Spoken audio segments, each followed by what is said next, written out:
If there's anyone out there reading this, please help me. I heard that this community seems to have a fascination with this kind of thing, so maybe someone has some information that could help me. Maybe they've experienced the same problem I have. I've contacted other sites and people about my situation, and thanks in advance for any help you can offer me. I should probably set the stage here. I work in a mirror factory as an inspector.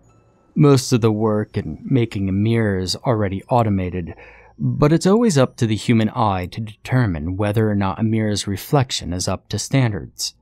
Hence my position, checking for any bubbles or cracks or such when a pane is complete. In the factory itself, there's probably only about 30 of us in total. We tend to ship out a lot more larger mirror panes than actually cutting or designing some mirrors. The kind you might find in a gym or such. An industrial supplier, you might call us. And as I said, it was my job, along with some others, to check these panes for faults. Everything at work was going fine. That is, until about a month ago.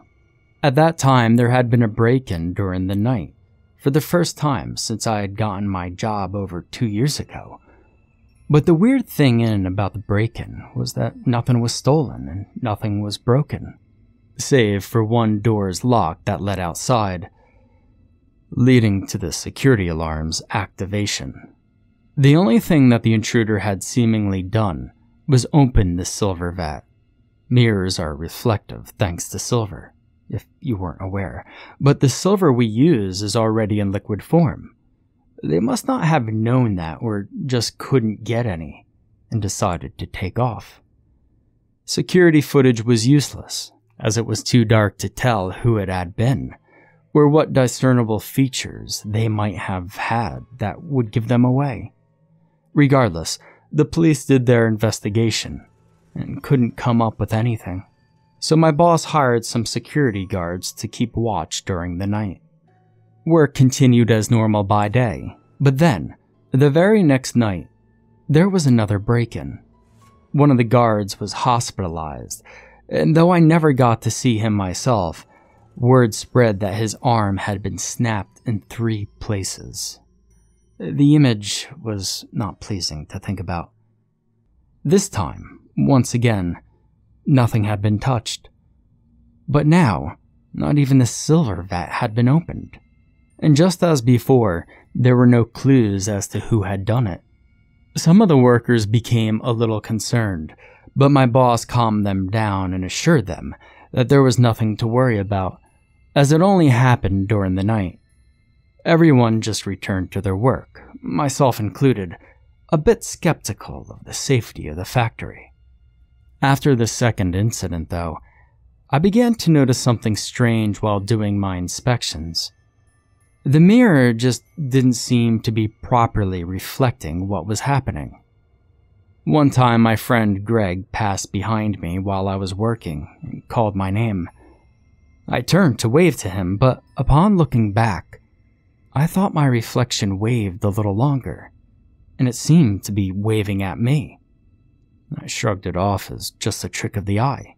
It was also summertime, and I was working in a factory after all, so the possibility of heatstroke had crossed my mind. Another time, I was walking along the length of a pane when my reflection, it almost seemed to stop for a moment, like it was inspecting a part of the mirror. I blinked and shook my head, and when I opened my eyes, my reflection was looking right back at me. It was plain as day. The tricks became more common, and soon I would find myself staring into a mirror for minutes, and minutes turned into hours trying to catch the other me acting out, before someone would come over and pull me from the trance. Usually it was my boss. I'd apologize and get back to work, having to stay later into the evening to make up for my lack of inspections throughout the day. Though, when he could, Greg would stay with me and help check some of the panes. One evening, while Greg was helping me out, I thought that I had seen my reflection knock on the glass in front of me. Granted, I didn't hear anything, but the sudden movement was enough to startle me. I shouted, in an act of pure frightened instinct. I punched the pane. Needless to say, the whole thing shattered. Greg ran over and helped wrap my bleeding hand, and then sat me down. He asked me what was going on. Listen, you just stand there, staring into the mirrors now. Is there something wrong with your pains? Do they feel weird or something? Should we get someone to look at the machines? I shook my head. They didn't feel any different than usual. They had the same typical smoothness, with little to no smudging. The glass reflective exterior that people purchased from us for. I debated on whether or not I should tell him about my hallucinations, but decided against it out of fear for losing my job. Greg was a good friend, but he'd report my unhealthy mental state in a heartbeat. I told him it was just a lack of sleep, and we cleaned up my mess. I began to lose sleep for real, not just as I had lied to Greg. I lived alone, so there was no one waiting for me to comfort me, to hold me and tell me it was just my imagination. The thoughts of whether or not what I had seen was real kept me up into the early hours of morning, and any time I closed my eyes, the scene of my reflection knocking on the mirror would wake me. Only now, in the dream, there was a dull sound of the fist knocking on glass. Work became a lot more difficult to get through. The inconsistencies occurred more often, or at least appeared that way to me. Sometimes, things would happen that I knew were not right, like my reflection being on the opposite end of the pane before coming back after a blink. Or perhaps the time that my reflection actually walked. Yes, walked down the length of the mirror to reach me. I passed out after that incident. Other times, though, other times were just my own fault. And these were arguably more frightening. Sometimes I'd be holding a cup of coffee in the mirror, and I wouldn't be able to feel the cup, so I would stand paralyzed in terror to avoid looking at my own hand to see if the cup was actually there or not. I couldn't even trust myself, let alone my reflection, to tell me what reality was really like anymore. I blamed it more on my increasing insomnia at that point, but the incidents would only feed my obsession. Eventually, my work had become so minimal, my boss asked me to see him in his office. I tried to come up with some sort of story that eventually led to extreme lack of sleep, but he just waved me off and told me that if I didn't shape up soon, that he'd fire me. I accidentally let a few bubbles get through inspection, and some buyers had called in to voice their disappointment. The now existing threat of losing my job only compounded to my mental well-being. Another break-in occurred, with the same details as the last two, but this time, one of the guards went missing. The police searched for days, but in the end, there wasn't a trace of him left. More workers began to get spooked, and a few even quit. I was particularly terrified, and now had even more fuel for my insomnia. My boss finally got the message and decided to hire more guards, as well as assigning a group for daytime patrols. Everyone seemed happy enough with that. I returned home from another unproductive day at work to find something interesting on the news.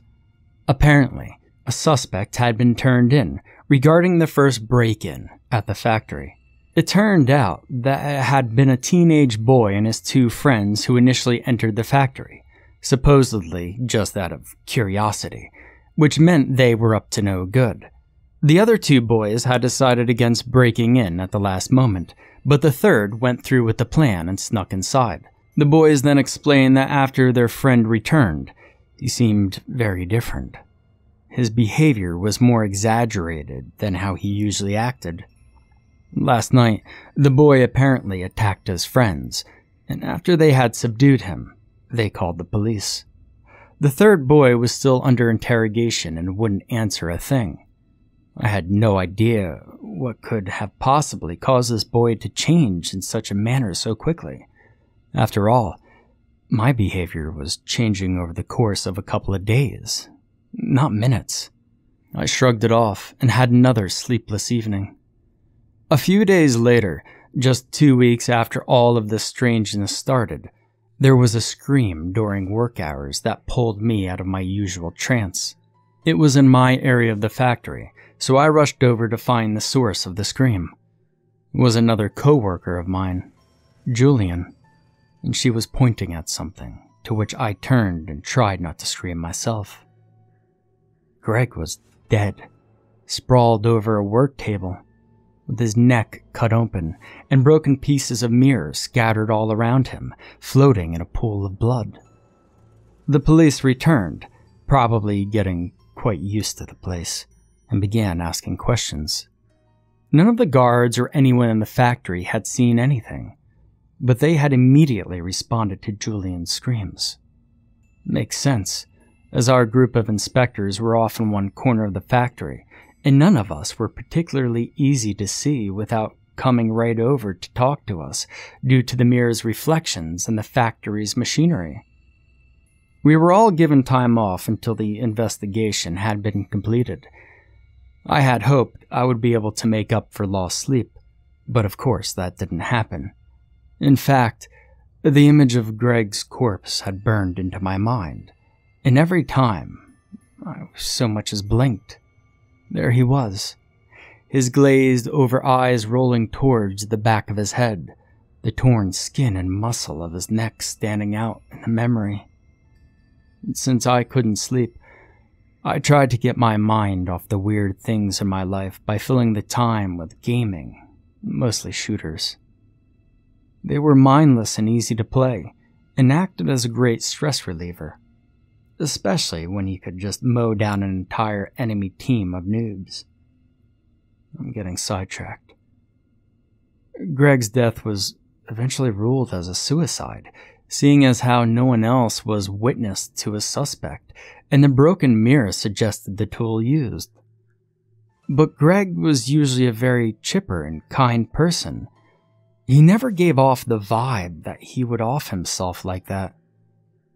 Then, when my paranoia had finally reached its peak, a new idea, an insane idea, dawned on me. What if there was someone on the other side? What if Greg had been killed by his reflection? I began doing some research on the idea of alternate dimensions being accessible through mirrors, but all I got back were either some terrible stories written on the site, I imagine out of a strange interest in the matter, or the most occult level shit you can imagine. This, as you can imagine, just made my mental state worse.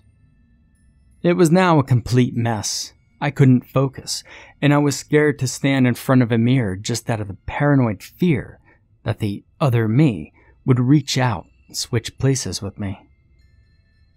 I had even removed all the mirrors in my own home, either putting them in the trash, or, for those fixed to the building, smashing them.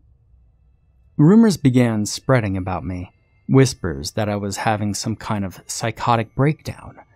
Mirrors were barely coming out inspected from my station, and eventually my boss fired me.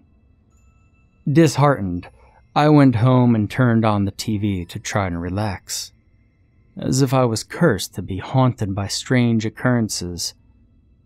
My heart stopped as the news came on. It was a report on a recent suicide. The victim had leapt off a bridge into very shallow water, breaking his neck upon impact. They claimed that no one had ID'd the body yet, but upon showing an image of the corpse, I took a sharp breath. It was Greg. I immediately went into a frenzy. This couldn't be possible. Greg already died in the factory. It was a suicide. So why was the news reporting he had jumped off a bridge? The mirror theory made its way back into the spotlight. To me, a crazy, paranoid mess of a man. It made perfect sense. Greg's reflection had come out, broken the mirror, killed the real Greg, and then left. Because no one could tell the difference. But what about the sound of the mirror breaking? Perhaps it broke one on the other side first. Yes, and then we wouldn't be able to hear it. The knocking. The knocking! I hadn't heard my reflection knock. Then it came through on a different pane and killed Greg. But then why did it kill itself? Maybe guilt. I decided there was one course of action I could take, to infiltrate the factory and test my theory. I waited until night, and then using a work key I had forgotten to turn back in, I made my way towards the inspection area. As I came running around the corner with a small flashlight I had brought, I could see my reflection in one of the panes, but something was off about it. The light wasn't bouncing back. The mirror had absorbed the light. As I approached the mirror pane, I could see my reflection more clearly. It was smiling at me. I almost shouted in surprise, and my reflection noticed that. It began to talk as its lips were moving, but I couldn't hear anything, so I cautiously pressed my ear up to the glass. A pair of lips grazed my ear. "Thanks for touching the glass." A hand grabbed my arm, and we began to get into a scuffle. At some point, I dropped my flashlight, but the two of us were falling in and out between the two mirrors. My reflection seemed determined to always keep one part of either of us between both worlds, and constantly tried to fight me off to get into my world. The mirror became like a warm liquid as I flailed in and out between our worlds. As the fight continued, I grew more and more infuriated, and a rage boiled inside me. All the stress, the paranoia, my grief for Greg, all compounded into one raging outburst. I took my copycat by the head and began slamming it into the cement floor. He stopped moving after the third hit. It felt kind of good to let all of that out. Breathing heavily, I threw him over to his side and then scrambled for the flashlight on my side. I then threw the flashlight at the mirror. It shattered on impact, and I immediately got up and made my escape as guards rushed to the scene. When I got home, I rushed to bed and hid under my covers, squeezing my eyes shut. I eventually fell asleep, and it was the first good sleep I'd had in weeks. I was awoken by the ringing of my phone. I groaned, then moved over and reached for it on my night table. "Hello?" I answered groggily. "Hey, Trevor? You hear about the factory yet?" The deepest chills slivered down my backbone. It was Greg. I couldn't respond, and so I simply listened. "No, I guess not. Well, it seems it was broken into during the night, so the police are investigating. The place won't be open again for a few days. You want to hang out? I've got some paper stuff to fill out, but when I'm done, I'll come over to your place. How does that sound? Won't be 2, maybe 3? Yeah, well, better make it 3 hours. Okay, bud?" My throat was in a knot, but I managed to swallow. Okay then, I'll see you soon." I hung up, then sat in bed holding my head, the realization sinking in. I made a mistake. I had made a terrible, irreversible mistake. And not long after that, I realized something else. There was more than just one other side. And they weren't all break-ins. The guards, passing the mirrors at night, they didn't know, and then their copies came out. And they broke out of the factory. I wandered around my house for a while trying to come to terms with what was happening. And you know how people joke about people breaking into their homes and replacing everything with an exact replica of itself? I got that feeling from everything. It was uncomfortable and upsetting, as if I were trying to pretend that someone else's house was in fact my own. I grew furious once again and smashed a vase off the kitchen counter. It shattered, but it didn't feel right. I screamed savagely and grabbed the chair, smashing it around off the walls and floors. The wood splintered, but it didn't feel right. I ran the sinks until they overflowed, the water running across the floor and wetted my feet. It didn't feel right. Ripping open the fridge and scarfing down as much of my favorite food as I had, it didn't feel right. And eventually, my legs gave out and I slumped to the floor, holding my face and crying. But whether I was laughing or sobbing, I couldn't tell. It just felt good to destroy something. Eventually, once I had calmed down enough to think somewhat rationally, I tried to figure out how I'd get back. And that's when I remembered all of you on the internet.